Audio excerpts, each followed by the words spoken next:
సుఖమయం. Greek తత్వవేత్తలలో ఒకరైన Epicurus సిద్ధాంతాన్ని cynicism అంటారు. లాటిన్లోని సినికస్ అనే మాట నుంచి ఈ పదం పుట్టింది. ఎపిక్యూరస్ను అపర చారుక్యుడని అంటారు. సౌమ్యుడు, హాస్యప్రియుడు, సంతోషానికి మారుపేరు.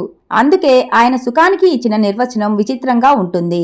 సుఖం అనేది ఎక్కడో విడిగా ఉండదు. దుఃఖాన్ని రూపమాపితే అదే సుఖం అవుతుంది. కోరికలు లేకపోవడమే సుఖం. మానసిక ప్రశాంతత, నిశ్చలంగా ఉండటం, మనోవిగ్రహం ఈ మూడు సుఖాన్నిస్తాయి.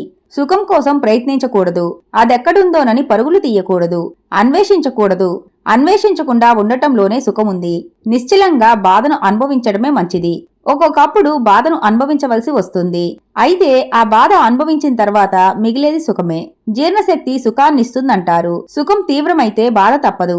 కనుక సుఖం ఎలా ఉండాలంటే దాన్నేదో అనుభవిస్తున్నామని తెలియకుండా అనుభవిస్తే అదే సుఖమవుతుంది. ఈ క్రమంలో మానసిక సమన్వయం ప్రధానం.